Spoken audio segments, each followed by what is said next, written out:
So hello students, अभी मैं आपको यूनिट 1 रिवाइज़ कराने जा रही हूँ। मैं आपको एवरी चैप्टर रिवाइज़ कराऊंगी, लेकिन आपको इस बात का ध्यान रखना है कि अपना पेन और पेपर साथ रख के बैठना है। और जो जो आपको पॉइंट्स इम्पॉर्टेंट लग रहे हैं उसको साथ साथ ज़रूर लिखते जाइए। तो सबसे पहले हम करेंगे how to how to explain the effects of heat on components of food.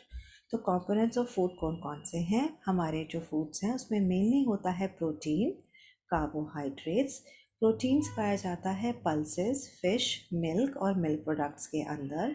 Carbohydrates मिलते हैं हमें राइस से, व्हीट से, पोटैटोज से और टैपियोका से। टैपियोका क्या होता है? ये एक अंडरग्राउंड वेजिटेबल होता है जिसकी चाट भी बनती है। टैपियोका को हिंदी में हम कचालू भी कहते हैं। हम दो टाइप से कुकिंग करते हैं, एक हम अप्लाई करते हैं मॉइस्ट मेथड, एक अप्लाई करते हैं ड्राई मेथड। जो मॉइस्ट मेथड होता है उसमें क्या होता है, जो भी चीज़ हम बना रहे होते हैं स्टार्च उसको अब्जॉर्ब कर लेती है और स्वेल करती है। स्वेलिंग मतलब फूल जाती है और कई बार तो जेल फॉर्म में भी आ जाती है। तो जैसे आपने कभी देखा होगा कि अगर आप मैदे के अंदर पानी डालते हो तो जैसे जैसे आप उसे हिलाते हो वो स्टिकी होना स्टार्ट हो जाती है, क्योंकि जो उसके मैदे के पार्टिकल्स हैं वो फूलना शुरू हो जाते हैं। ये मॉइस्ट मेथड ऑफ कुकिंग है। इसका बिल्कुल ऑपोजिट होता है जब हम ड्राई हीट अप्लाई करते हैं कार्बोहाइड्रेट्स पे, तो वो भूनने के बाद स्लाइटली ब्राउन कलर की हो जाती है। और आपने बहुत बार जब भी आपने ब्रेड को टोस्ट किया होगा या गैस पे तवे पे सेका होगा तो आपने नोटिस किया होगा कि जो ब्रेड का कलर पहले वाइट था वो ब्राउन हो जाता है। इस प्रोसेस को हम कहते हैं कैरामलाइजेशन ऑफ स्टार्च। ये बहुत इंपॉर्टेंट है, ये आपने याद रखना है कि कैरामलाइजेशन ऑफ स्टार्च बेसिकली कैसे होती है। ये एक ड्राई हीट मेथड से होती है। फैट्स फैट्स का क्या होता है? फैट्स का बेसिक पर्पस होता है हमारी लाइफ में हीट एंड एनर्जी प्रोवाइड करना। और जो सोर्सेस ऑफ फैट हैं वो कौन कौन से हैं? मीट, एग्स, मिल्क और नट्स। और they are made up of triglycerides which are a combination of free fatty acids and glycerol. ये आपको टर्म्स को याद रखना है। ट्राइग्लिसराइड्स बिल्कुल ऐसे ही हैं जैसे एक बिल्डिंग को बनाने के लिए हम ईंटों का इस्तेमाल करते हैं, ऐसे अगर एक बिल्डिंग एक फैट है तो उसकी छोटी छोटी ब्रिक्स कौन सी हैं? ट्राइग्लिसराइड्स। तो आप इसे याद रखेंगे। और ये छोटी छोटी ईंटें किससे बनी हुई हैं? फैटी एसिड से और ग्लिसरॉल से। ये इसका केमिकल कॉम्बिनेशन है। और जब भी हम फैट को हीट करते हैं तो हीट करने के बाद फ्री फैटी एसिड्स और ग्लिसरॉल ब्रेक हो जाता है, ये दोनों आपस में इनसे बन जाते हैं। तो जितना जितना आप कुक करते जाएंगे ग्लिसरॉल एसरलो एसरोलिन में कन्वर्ट हो जाता है, जो हमारे सिस्टम के लिए अच्छा नहीं होता। इसीलिए सबसे इम्पॉर्टेंट चीज़ जो आपको एग्ज़ाम व्यू पॉइंट से याद करनी है वो ये है कि जब भी आप ऑयल को डीप फ्राइंग के लिए यूज़ करते हैं, यानी कि बहुत हाई टेम्परेचर तक आप उस ऑयल को गरम करते हैं, तो उसके बाद इतना ज़्यादा फैट आपस में ब्रेक हो जाता है डीप फ्राइंग के बाद कि उसके अंदर जो चेंजेस आते हैं वो आपके डाइजेस्टिव सिस्टम के लिए अच्छे नहीं होते। वो चीज़ आपके लिए डाइजेस्ट करनी बहुत डिफ़िकल्ट हो जाती है। अगर आप किसी भी चीज़ को एक बार डीप फ्राई कर लेते हैं तो उस ऑयल को आपको रीयूज़ नहीं करना होता है अगेन डीप फ्राइंग में, जबकि इसका बिल्कुल ऑपोजिट होता है। उसी ऑयल में एक बार, दो बार, तीन बार, चार बार फ्राई किया जाता है मार्केट के अंदर। इसलिए कहा जाता है कि मार्केट से हमें ज़्यादातर ऐसा फूड नहीं खाना चाहिए, उससे फूड पॉइजनिंग भी हो सकती है। अब हम बात करेंगे वाइटामिन्स और मिनरल्स की। वाइटामिन्स और मिनरल्स हमारी बॉडी के लिए बहुत ज़रूरी हैं क्योंकि वो हमारी इम्यूनिटी को इंक्रीज़ करते हैं। इम्यूनिटी क्या होती है? इम्यूनिटी होती है आपकी एबिलिटी लड़ने की। किससे? बीमारियों से। तो जो अगर आपकी बॉडी का इम्यून सिस्टम अच्छा है तो आपके आसपास कितना भी इन्फेक्शन फैला हो, कुछ भी हो रहा हो, आप बिल्कुल ठीक रहेंगे। लेकिन अगर आपका इम्यून सिस्टम वीक है तो बिल्कुल स्लाइटेस्ट चीज़ें भी आपको एलर्जी कॉज करती हैं। जिन जिन लोगों को ऐसा लगता है कि वो जल्दी जल्दी बीमार होते हैं तो उन्हें अपने इम्यून सिस्टम को स्ट्रॉन्ग करने के लिए अपनी बॉडी को बहुत ज़्यादा वाइटामिन्स और मिनरल्स कंज्यूम करके फ्रूट्स, लेग्यूम्स, वेजिटेबल्स को खाना चाहिए। वाइटामिन हमारी बॉडी में बहुत ज़्यादा देर तक नहीं टिक पाते, especially vitamin C, vitamin B, क्योंकि ये वाटर सॉल्युबल होते हैं और ये हीट के अंदर डिस्ट्रॉय हो जाते हैं। तो जब आप कुकिंग करते हैं तो ये बहुत सारे वाइटामिन्स डिस्ट्रॉय हो जाते हैं, जिसकी वजह से ये हमारी बॉडी को नहीं मिल पाते। On the other hand vitamin A fat soluble है, ये काफ़ी टाइम तक हमारी बॉडी में रह पाता है और कुकिंग से डिस्ट्रॉय नहीं होता है। तो आपको अगर एग्जाम में क्वेश्चन आता है तो आपको पता होना चाहिए कि वाइटामिन टू टाइप्स के होते हैं, water soluble, non water soluble. उनका डिफरेंस आपको पता होना चाहिए, एग्जाम्पल पता होना चाहिए, कौन कौन से हमारी बॉडी में रह पाते हैं और कौन कौन से हमें एवरी डे बॉडी में रिप्लेनिश करने होते हैं। ऑब्जेक्टिव्स ऑफ कुकिंग कौन कौन से हैं? जब हम खाने को पकाते हैं तो वो खाना पैलेटेबल हो जाता है, यानी खाने लायक हो जाता है, ईज़िली डाइजेस्ट हो जाता है। सबसे मेन इम्पॉर्टेंट ये है कि जो बैक्टीरिया वगैरह होते हैं वो ख़त्म हो जाते हैं, और इसके साथ साथ हमारे खाने की न्यूट्रिशन वैल्यू इंक्रीज़ हो जाती है जब हम बहुत अच्छे अच्छे कॉम्बिनेशंस करते हैं। हमारे डिफरेंट मेथड्स ऑफ कुकिंग कौन कौन से हैं? हमारे डिफरेंट मेथड्स ऑफ कुकिंग हम यूज़ करते हैं, उससे हम कभी टेक्सचर्स को अम, बहुत ज़्यादा सॉफ्ट कर लेते हैं, कभी टेक्सचर्स को हम क्रंची कर लेते हैं, फ्लेवर्स को हम चेंज कर लेते हैं, और कुक्ड फूड को हम ज़्यादा समय तक रख सकते हैं। ये भी हमारे लिए बहुत अच्छा होता है, क्योंकि जैसे फॉर एग्ज़ाम्पल टमेटोज़ हैं, अगर आप रॉ टमाटोज़ लेते हैं तो वो कुछ टाइम के बाद फ्रिज के अंदर भी ख़राब हो जाते हैं, लेकिन अगर आप टमाटोज़ को कुक करके उसकी प्यूरी बना के फ्रीज़ करते हैं, या अगर आप टमेटोज़ का अचार डालते हैं कुक करके, तो आपके वो काफ़ी टाइम तक रह पाता है। तो ये हमारा चैप्टर नंबर 1 था। अब मैं आपको करा रही हूँ chapter number 2, methods of cooking to identify the principles of heat transfer. हम इसमें सीखेंगे कि हम जब मॉइस्ट कुकिंग करते हैं या ड्राई कुकिंग करते हैं तो वो कैसे होता है। जैसे कि एग्जांपल में देख रहे हैं आप, इसमें रेडिएशन शो हो रही है, heat passes through directly on the object that has to be cooked. देख रहे हैं आप, इसके अंदर जो भी आप खाना बना रहे हैं ऊपर से हीट आ रही है, और ये ओवन के अंदर हो रही है। तो ओवन के अंदर कौन सा मेथड होता है? रेडिएशन। सेकेंडली है कंडक्शन, जिसमें हीट नीचे से आ रही है। जब भी पैन के अंदर हम खाना बनाते हैं तो हीट नीचे से आती है, इसको हम कहते हैं हीट थ्रू कंडक्शन।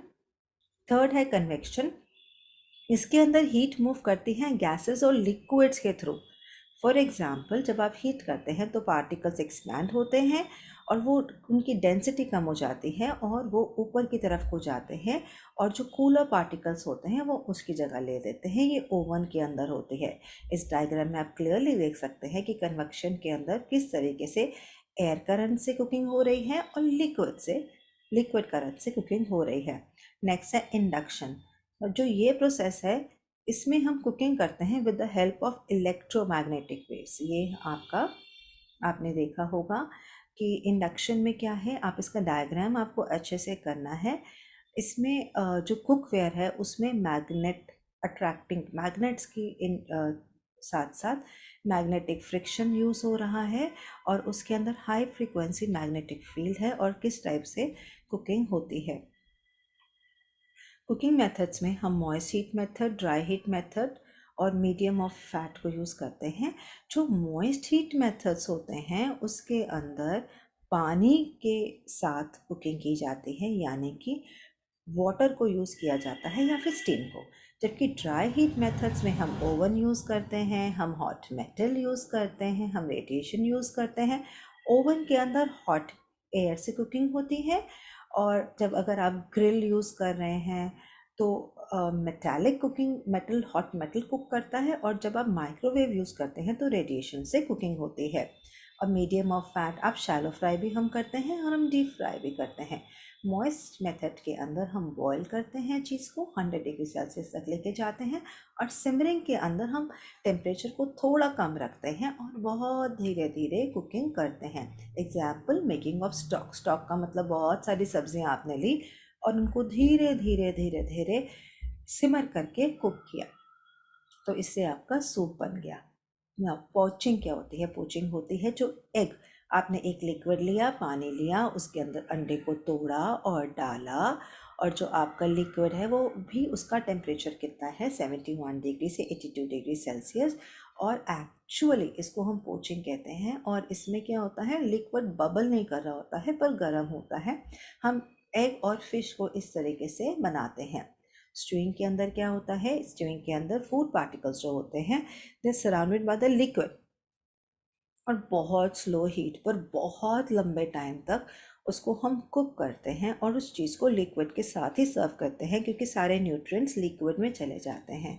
इसको हम स्ट्यू कहते हैं। स्ट्यू आप एप्पल का बना सकते हो, नाशपाती का बना सकते हो, मीट का बना सकते हो, चिकन का बना सकते हो, फिश का बना सकते हो।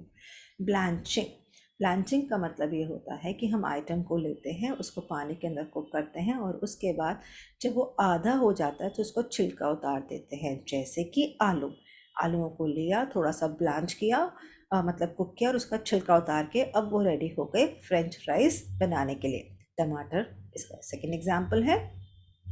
Third, steaming.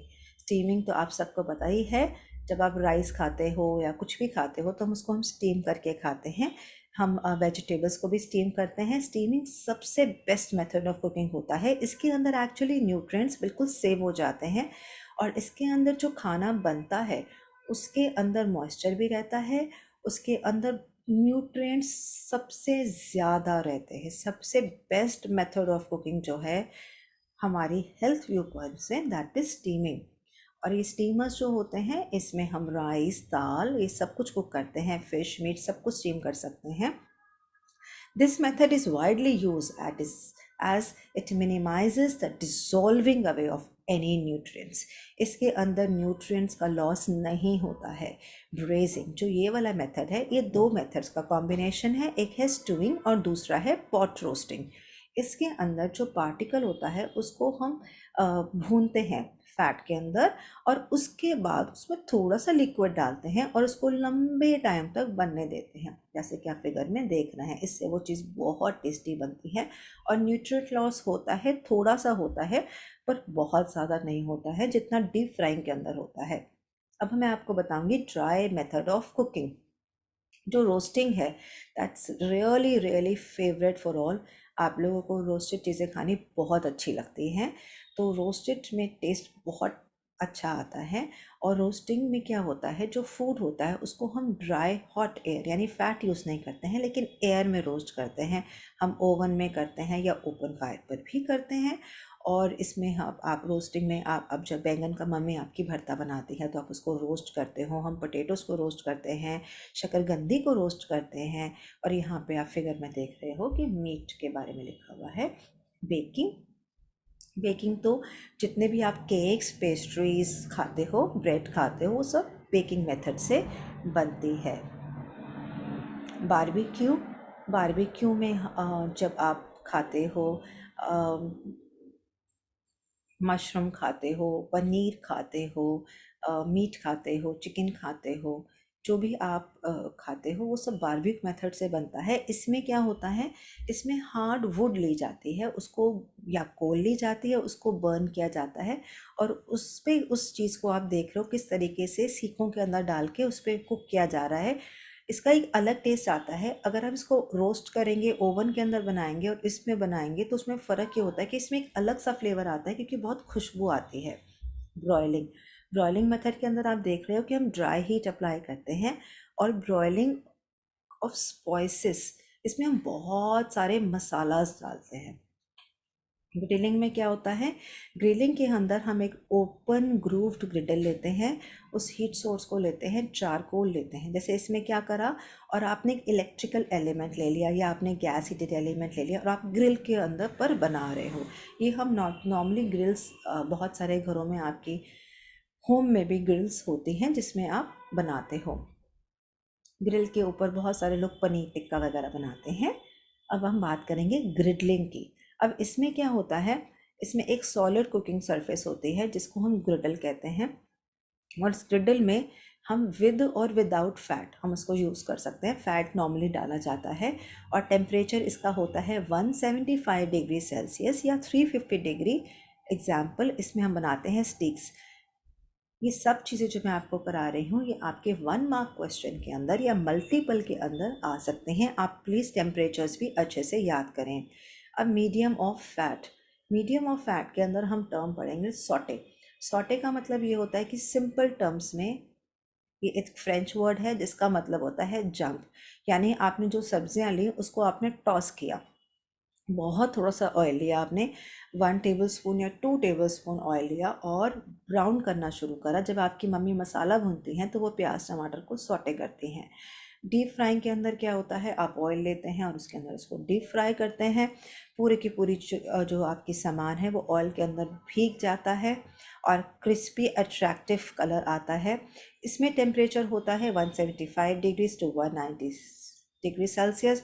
इसमें जो ऑयल यूज़ होता है वो स्पेशली ऑयल ऐसा होता है जो हाई टेम्परेचर पे ख़राब ना हो, ठीक है। और ये जो अ, आप ये जो ऑयल आप यूज़ करते हैं इससे the oil should be replace by 15 to 20% to extend frying shelf life. इसमें काफ़ी ज़्यादा ऑयल यूज़ करता है, ऊपर तक भीग जाता है। और कुछ ऑयल्स ऐसे होते हैं जो डीप फ्राइंग के लिए सूटेबल नहीं होते हैं, तो यूज़ करने से पहले हमें ये पता करना होता है कि ये ऑयल डीप फ्राइंग के लिए सूटेबल है कि नहीं। इसमें बहुत क्रिस्पी फ्लेवर आता है, पर लेट मी टेल यू ये वर्स्ट मेथड है ऑफ कुकिंग का न्यूट्रिएंट्स की व्यू पॉइंट से। ऑल्दो इसमें खाना बहुत टेस्टी बनता है एंड शायद ये बेस्ट फ्लेवर और टेस्ट इससे मिलता है, सबका फेवरेट है, क्रिस्पी बनता है, पर सारे के सारे न्यूट्रिएंट्स ऑयल के अंदर चले जाते हैं, डिस्ट्रॉय हो जाते हैं। तो आप बढ़िया से बढ़िया कोई भी चीज़ बना रहे हैं, अगर आप उसको डीप फ्राई कर रहे हैं तो न्यूट्रिएंट्स हमें उससे नहीं मिल पाते हैं एक्चुअली हमारी बॉडी को। Shallow frying, shallow frying far better method है डीप फ्राइंग से। इसमें हम less amount of fat use करते हैं शैलो फ्राइंग में। हाउ एवर इसमें भी काफ़ी सारा फैट हमारी बॉडी में जाता है। तो हम फ्राइड फिश बनाते हैं, पराठास बनाते हैं, better than deep frying but not as good as steaming. अब यूनिट 3 की बात करेंगे। यूनिट 3 में हम ये वाला चैप्टर करने वाले हैं वेजिटेबल एंड फ्रूट कुकरी। इसके अंदर आप देख रहे हो बल्ब्स हैं, ये जो इसको ध्यान से देखेंगे, जो इसके एग्जाम्पल हैं वो है अनियन, ये काफ़ी अनियन का एग्जाम्पल है। फिर आ गया गार्लिक, इसका क्वालिटी क्राइटेरिया क्या होना चाहिए ये आप देख रहे हो, स्प्रिंग अनियंस, रूट्स, कैरेट्स, ये सारा बहुत इजी है, ये आप खुद कर सकते हो। जिंजर, कॉलीफ्लावर, ब्रोकली, इनके कैरेक्टरिस्टिक्स आपको करने हैं। ब्रिंजल्स, कैबेज जो वेजिटेबल्स हैं, स्पिनच। और फिर हम बात करेंगे लिग्यूम्स की। लिग्यूम्स में आता है फ्रेंच बीन्स और पीस, ये देखने में कैसे होने चाहिए और ये कैसे यूज़ होते हैं। अब हम बात करेंगे, ये इम्पॉर्टेंट है, अब हम इसको डिस्कस करते हैं। देखिए आपको पहले भी क्वेश्चन बहुत इम्पॉर्टेंट है, क्लासिफिकेशन ऑफ फ्रूट्स। जो फ्रूट्स होते हैं उसको हम क्लासिफाई कर सकते हैं सिंपल, एग्रीगेट या मल्टीपल में। जो एग्रीगेट होता है फॉर एग्जांपल स्ट्रॉबेरी, मल्टीपल का एग्जांपल क्या है, पाइनएप्पल, बेरीज का एग्जांपल है ग्रेप्स, और हेस्पेरिडियम का एग्जाम्पल है ऑरेंज, पीपल्स का एग्जाम्पल है मेलन, ड्रूप्स का पीच और पोम का एप्पल। अब बेरीज में आपको एक्सप्लेन करती हूँ। बेरीज के अंदर क्या होता है, mesocarp and endocarp, they form the pulp और उसके अंदर सीड्स को स्कैटर किया जाता है। आप देख रहे हो उसके अंदर कीवी का एग्जाम्पल बना हुआ है, कीवी आप सबने खाए हैं। ग्रेप्स, कीवी, पैशन फ्रूट, ये सारे कौन से हैं, ये बेरीज हैं। और नेक्स्ट हम करेंगे हिस्पेरिडियम। इसमें क्या होता है, बाहर का जो कोटिंग है वो काफ़ी टफ होती है, और जितने भी सिट्रस फ्रूट हैं वो सब इस कैटेगरी में आते हैं। उसके बाद पीपो, इसके अंदर जो आउटर पेरिकार्प होता है वो स्टिफन्ड होता है। मेलन्स, मेलन्स को आप देख सकते हो, स्टिफन्ड, स्टिफन्ड का मतलब होता है स्टिफ, हार्ड। बाहर का जो फ्लैश मतलब जैसे बाहर का छिलका और अंदर फिर स्टिफ और फिर बीच। ड्रूप्स, ड्रूप्स के का एग्जाम्पल है पीच। तो ड्रूप्स के अंदर क्या होता है कि जो एपिकार्प होता है वो थिन होता है, जो मीजोकार्प होता है वो फ्लैशी होता है, और जो एंडोकार्प होता है वो बिल्कुल स्टोन की तरह होता है। इसके एग्जाम्पल है एप्रिकॉट, प्लम और पीच। आप पोम देख सकते हो, पोम का एग्जाम्पल है एप्पल। इसमें क्या होता है, ये फ्लैशी फ्रूट होता है, इसकी स्किन जो होती है वो थिन होती है, और ये ओवरी से नहीं बनता है बल्कि दूसरे पार्ट से बनता है, जो फ्लावर्स वाला पार्ट होता है। इसके जो सीड्स होते हैं वो चैम्बर के अंदर होते हैं। अब हम बात करेंगे एग्रीगेट फ्रूट्स की, जैसे कि वेरी स्वीटली आप कि ब्लैकबेरीज हैं, स्ट्रॉबेरीज हैं, ये सब गुच्छे के अंदर आती हैं। तो ये इनको हो, ये जब भी आपको मिलेंगे ना तो गुच्छे में मिलेंगे। मल्टीपल फ्रूट्स के अंदर पाइनएप्पल का एग्जाम्पल है, मलबरी का एग्जाम्पल है। मलबरी का मतलब शहतूत होता है। फ्रूट्स के इसमें यूजेस हैं जो बहुत इंपॉर्टेंट हैं और बहुत इजी भी है। इनको लेना कैसे है, जो फ्रूट्स की सिलेक्शन करनी है आपने ध्यान रखना है कि उसमें ब्लेमिशेस ना हो, उसमें कोई स्पॉट ना हो, उसके बाद उसमें कोई होल नहीं होना चाहिए, उसकी खुशबू आपको सूंघ के देखनी है, उसकी अपीयरेंस शाइनी होनी चाहिए और फर्म होना चाहिए। जो फ्रूट्स पुराने हो जाते हैं उनका मॉइस्चर लूज़ हो जाता है, उनकी शेप थोड़ी थोड़ी सी मुरझाई भी हो जाती है। तो अगर ग्रीन स्टेम है तो ग्रीन हो। कोई भी फ्रूट जो बासा होता है उसकी ग्रीन से लेकर ब्राउन में कन्वर्ट हो जाता है, और उसके अलावा वो काफ़ी ज़्यादा ड्राई ड्राई दिखना शुरू हो जाता है, तो वो आपको ध्यान रखना है। Nutritional contribution of fruits and vegetables, जो फ्रूट्स एंड वेजिटेबल्स हैं उनकी कैलोरीज लेस होती है, पर उनके अंदर really really good amount of vitamin and minerals होते हैं। जितने भी ग्रीन येलो ऑरेंज वेजिटेबल्स हैं, जैसे ग्रीन येलो ऑरेंज, जैसे कि पपाया, मैंगो, बनाना, उन सब के अंदर बहुत सारा कैल्शियम होता है, मैग्नीशियम होता है, पोटेशियम होता है, iron, beta carotene, vitamin B complex, vitamin C और विटामिन ए एंड विटामिन के। जितने भी फ्रूट्स एंड वेजिटेबल्स होते हैं, जितने भी, they are rich source of antioxidants. This is a very important term and you must remember. Antioxidants का काम ये होता है कि वो हमारी बॉडी को प्रोटेक्ट करते हैं स्ट्रेस से और डिजीजेस से, एंड बहुत सारे कैंसर से भी। नाउ एक्चुअली आपको जो टर्म याद करना है वो ये है कि इसमें फाइटोकेमिकल कंपाउंड्स होते हैं। फाइटोकेमिकल कंपाउंड्स, फाइटोकेमिकल कंपाउंड्स यानी कि कलरफुल कंपाउंड्स, जो येलो कलर का, रेड कलर का, पर्पल कलर का, ये जो कलर्स होते हैं इनकी अपनी वैल्यू होती है। कलर के अंदर जो ये कलर हमारे वेजिटेबल्स और फ्रूट्स में होते हैं, इसके अंदर स्पेशल एंटीऑक्सीडेंट्स होते हैं जो हमारी बॉडी की इम्यूनिटी को बूस्ट करते हैं। इसलिए हम इन्हें कहते हैं कि fruits and vegetables protective food group के अंदर आते हैं।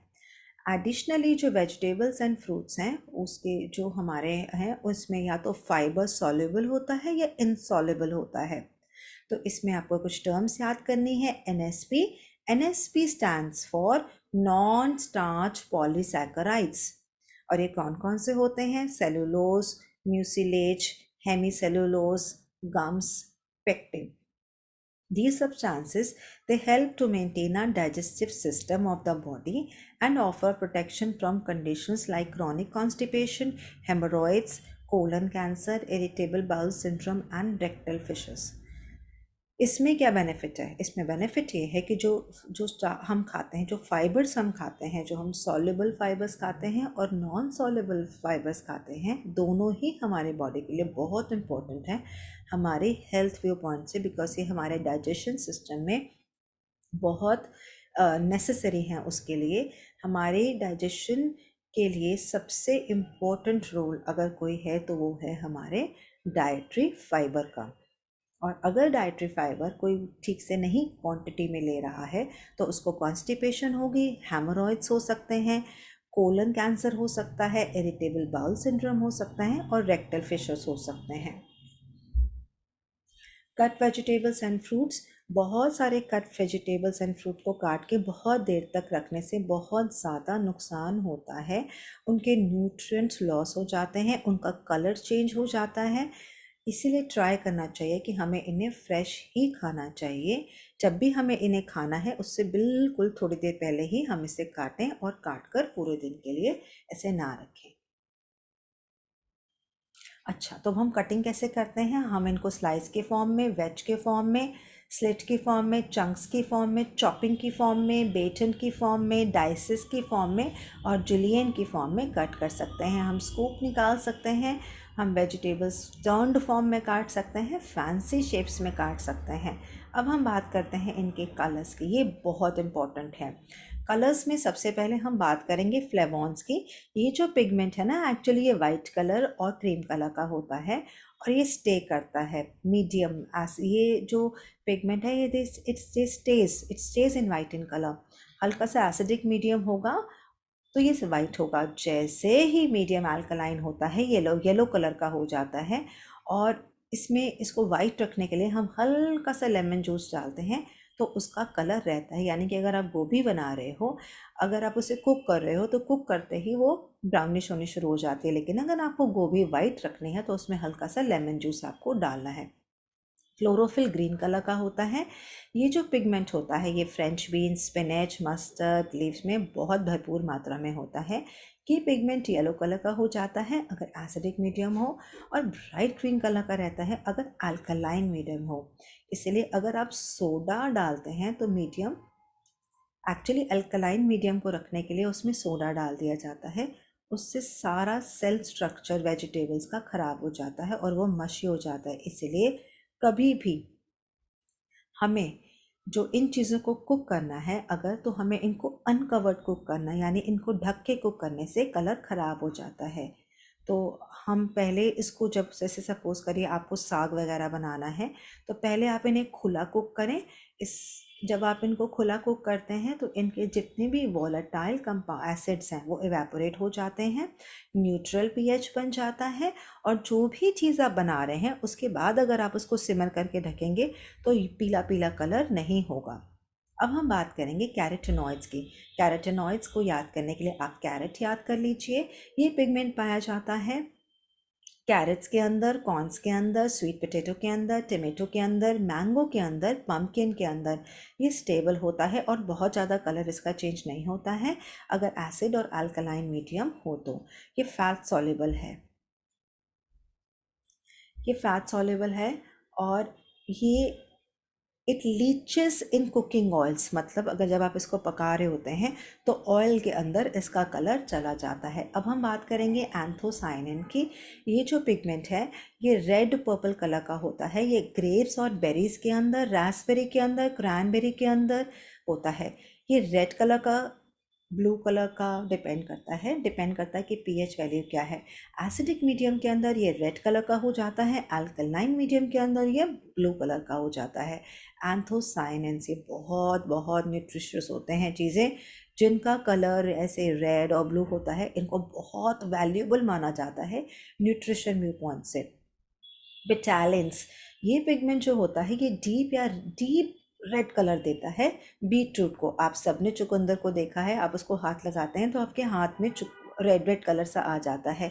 ये कलर वाटर सॉल्युबल है, इससे होली का कलर भी बनता है। इसे किसी भी डिश को अगर हमें नेचुरल कलर देना है तो हम चुकंदर का यूज़ करके बहुत सुंदर, आपने इडलीज बनाते हैं तो हम ये कलर डालते हैं। हम कोई भी डिश बनाते हैं जिसमें हमें रेड कलर देना है तो हम चुकंदर को थोड़ा सा लेते हैं और उससे यूज़ कर लेते हैं। इवन चुकंदर से नेचुरल लिप बाम और नेचुरल लिपस्टिक्स भी बनती हैं। तो beets should be cooked with whole without cutting in water. तो इनको बनाने का तरीका ये है कि इसको ना थोड़ा सा विनेगर ले लो या लेमन ले लो और उसमें अगर आप इसको बनाते हैं तो इसका कलर ख़राब नहीं होता, इसका कलर वैसे का वैसे ही रहता है, वरना कुक करते ही इसका कलर बिल्कुल ख़राब हो जाएगा। तो पहले इसको कुक करें, फिर पील करें और फिर कट करें, ये इसका तरीका है। अब हम बात करेंगे टेक्सचर की। जो ये वेजिटेबल्स एंड फ्रूट्स हैं, जो इनका टेक्सचर है वो सेलुलोज एंड पेक्टिन, यानी कि ये बनते किसके हैं, जो वेजिटेबल्स एंड फ्रूट्स हैं वो बनते हैं सेलुलोज से और पेक्टिन से। ये आपको याद रखना है, सेलुलोज और पेक्टिन क्या है, ये फाइबर्स हैं। और ये फाइबर्स सॉफ्ट हो जाते हैं जब आप इन सब्जियों को बनाते हैं और हीट करते हैं।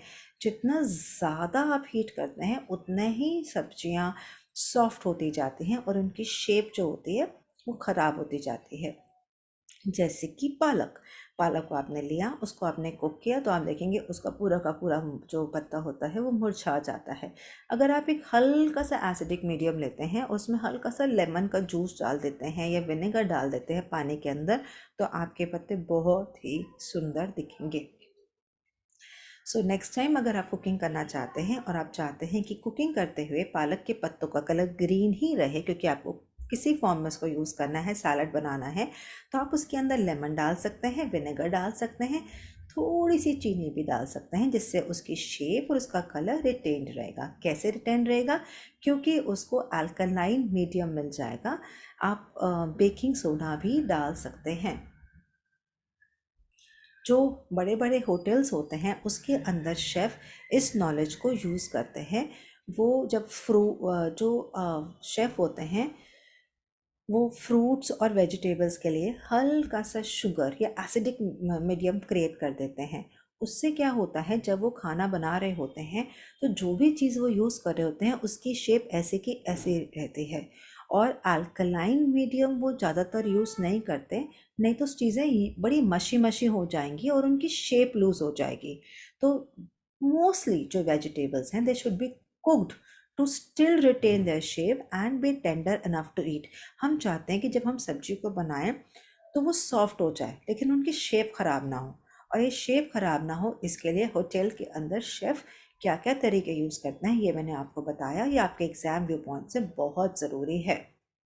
फ्लेवर फ्लेवर के लिए आपने क्या करना है? फ्लेवर के लिए आपने ये कोशिश करनी है कि जो न्यूट्रिएंट्स हैं वो कुकिंग के अंदर लीच ना हो, मतलब जाए ना। स्पेशली अगर आप किसी चीज़ को बहुत लंबे टाइम तक बना रहे हो तो सारा का सारा उसके न्यूट्रिएंट्स लीच हो जाते हैं, यानी कि पानी में चले जाते हैं। वो पानी फिर अगर आप फेंक देते हो तो बिल्कुल वेस्टेज है। तो हमें क्या करना है, हम चाहते हैं कोई भी चीज़ ऐसे बने कि उसका फ्लेवर भी हमें मैक्सिमम मिले, न्यूट्रिएंट्स भी मैक्सिमम मिले। तो हमें क्या करना है, हमें लिक्विड लेस लेना है, जिसमें हम बना रहे हैं कम से कम टाइम में उसको पकाने की कोशिश करनी है। कोशिश करनी है कि स्टीम में पका लें। और अगर आप सॉल्ट डाल देते हैं पानी के अंदर बॉयल कर, जैसे सपोज़ करिए आप पोटैटोज़ को बॉयल कर रहे हैं तो आप पानी के अंदर थोड़ा सा नमक डाल दीजिए। इससे क्या होगा कि वो जल्दी कुक हो जाएंगे और उसका जो फ्लेवर है, जो आलू का फ्लेवर है जो पानी में जाना है, वो कम से कम जाएगा। तो इस टिप को आप अपनी कुकिंग में यूज़ कर सकते हैं और ये आपके एग्ज़ाम व्यू पॉइंट से भी बहुत इम्पॉर्टेंट है। अब हम डिस्कस करेंगे tips for preservation of nutrients. जब भी आप फ्रूट्स एंड वेजिटेबल्स करने लगे हैं तो आपको इन बात का ख्याल रखना है कि जो आप प्रिपरेशन कर रहे हैं तो आपको कुछ टिप्स को यूज़ करना है ताकि आप न्यूट्रिएंट्स को प्रिजर्व कर सकें। और वो टिप्स कौन कौन से हैं? सबसे पहले आपको नॉलेज होनी चाहिए कि विटामिन ए, डी, ई और के जो हैं वो फैट सॉल्युबल हैं। उसके बाद आपको ये नॉलेज होनी चाहिए कि ये फैट सॉल्युबल है, तो जब आपको कुक करेंगे इनको तो ये सारा का सारा फैट के अंदर आ जाएगा। और कुछ कौन कौन से वाटर सॉल्युबल हैं, जैसे विटामिन सी, विटामिन बी। तो जब आप इन्हें कुक करते हैं तो पानी के अंदर सारे के सारे न्यूट्रिएंट्स खुलकर आ जाते हैं। तो सबसे पहले तो जब आप पानी यूज़ कर रहे हैं या फैट यूज़ करें तो उसको फेंकें नहीं, उसको यूज़ कर लें। पीलिंग, चॉपिंग, कुकिंग जब आप ये करते हैं इसको भी बहुत ज़्यादा ध्यान से करें। सब्जियों को काटने के बाद बिल्कुल ना धोएं, पहले धोएं और फिर उनकी कटिंग करें। विटामिन सी, विटामिन बी और जो फोलेट है, ये जो होते हैं ये सेंसिटिव होते हैं हीट को। यानी अगर आप आंवला है, अब आंवला विटामिन सी रिच है, लेकिन अगर आप उसको पकाते जा रहे हैं, पकाते जा रहे हैं, पकाते जा रहे हैं तो कुछ भी नहीं मिलने वाला आपकी बॉडी को विटामिन सी, क्योंकि लूज़ होता जाता है। जितनी हीट विटामिन सी को मिलती है, बी को मिलती है, वो सब कुछ ख़त्म हो जाता है। तो इस नॉलेज के साथ आप ये डिसाइड कर सकते हैं कि किसी चीज़ को आपने कच्चा खाना है और किस चीज़ को आपको कितना पका के खाना है और कितना पकाने से आपको कितनी ताकत मिल रही है। Cooking methods that minimize the time, temperature, and amount of water needed help to preserve nutrients. Steaming is a good way to cook vegetables quickly and retain valuable nutrients. Stir fry is another way to quickly cook a variety of vegetables. Very important lines, इसको mark करें और learn करें and इसे अपनी life में implement भी करें। Now अब टिप्स कुछ कैसी हैं? Use fruits and vegetables which are in season. जो सीजनल चीज़ें हैं उनको ही यूज़ करें, उनकी न्यूट्रिशन वैल्यू ज़्यादा होती है। क्योंकि जिस चीज़ को हम लंबे समय तक प्रिजर्व करके रखते हैं, जैसे फ्रीज़र्स में, डीप फ्रीज़र में रखते हैं और उस समय वो नहीं उगता है, तो उसकी न्यूट्रिशन वैल्यू भी कम होती जाती है। जैसे आज सब्ज़ी को हमने मान लीजिए खेत से तोड़ा, अगर आज आपने बैंगन, गाजर तोड़े और अपने पास रख लिए तो जितनी ताकत उनमें आज है उस कच्ची सब्जी में भी 15 डेज के बाद उतनी ताकत नहीं होती है। तो जिस चीज़ों को एक एक दो दो तीन तीन महीने रख लिया जाता है, जो वासे होते हैं, आपको देखने में वो बहुत फ्रेश लग रहे हैं, लेकिन उनसे आपको कोई भी खास न्यूट्रिशन वैल्यू नहीं मिलती है। जुडिशियस यूज़ ऑफ वाटर, पानी को 50% तक यूज़ करें, कम से कम यूज़ करें, और इस बात का ध्यान रखें कि up to 50% of vitamin C, thiamine, vitamin B6 and folate content in food can be lost to the water. इसलिए जो चीज़ आपको कच्ची खानी परमिटेड है, उसको कच्चा ही खाएं, कृपया करके उसको मत पकाएं। शॉर्ट कुकिंग ड्यूरेशंस, कम से कम टाइम के लिए पकाएं, बड़े बड़े पीसेस काटा करें और स्टोरेज ठीक से करें। सब्जियों और चीज़ों को पहले साबुत छिलके के साथ धोएं, उसके बाद छिलका उतारें और फिर काटें। इसकी बजाय कि आप उसको छिलके को पहले छील लें, फिर छोटा छोटा काट लें और फिर धो लें, ऐसा मत करें।